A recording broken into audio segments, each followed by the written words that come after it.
Leska, and can I firstly welcome your engagements, Minister, with the Department of Culture around our national cultural institutions or our cultural spaces.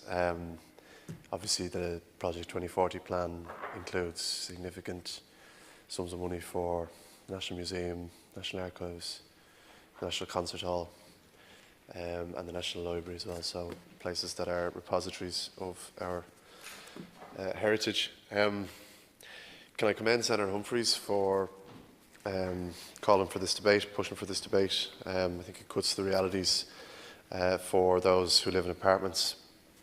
While the recession gave us precarious work, many people are living in precarious accommodation. Senator Humphreys has pointed out in the past that there's no equivalent mica and pyrite scheme, and I think the reality for renters across this city and elsewhere who do not own this property but must live in unsafe conditions, as there are no affordable options elsewhere.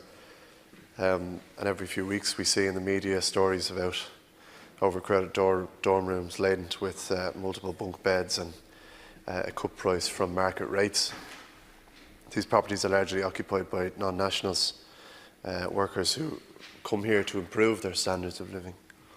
And this example isn't an apartment, but a recently profiled in East Wall, where 38 people were in a 10-bedroom house at a price of $400 a month, an income for the landlord of $15,200 per month. You know, there should be no ambiguity.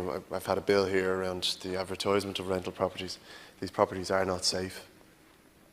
And they're inhumane. They rob tenants of any level of privacy. We're in a dire situation where prohibition or stronger enforcement will mean that tenants are at risk of homelessness. The government responses need to address the issue the only way it can, and that is through affordable options. I should also note that the property that I mentioned and its like are regularly on daft.ie and rent.ie, and I hope, Minister, and I've written to your department about following the bill that we had here in the Seanad. I hope that work is progressing because I haven't heard back about the advertisement of properties.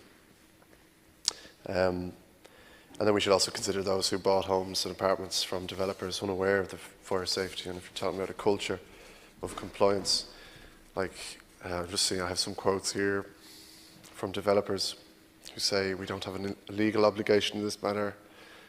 Went on to say, and I quote, "Unless you have a compelling legal argument to put forward, we absolutely will not be paying for this," end quote. So in these instances, in the absence of a redress scheme, concerned owners are forced to seek litigation.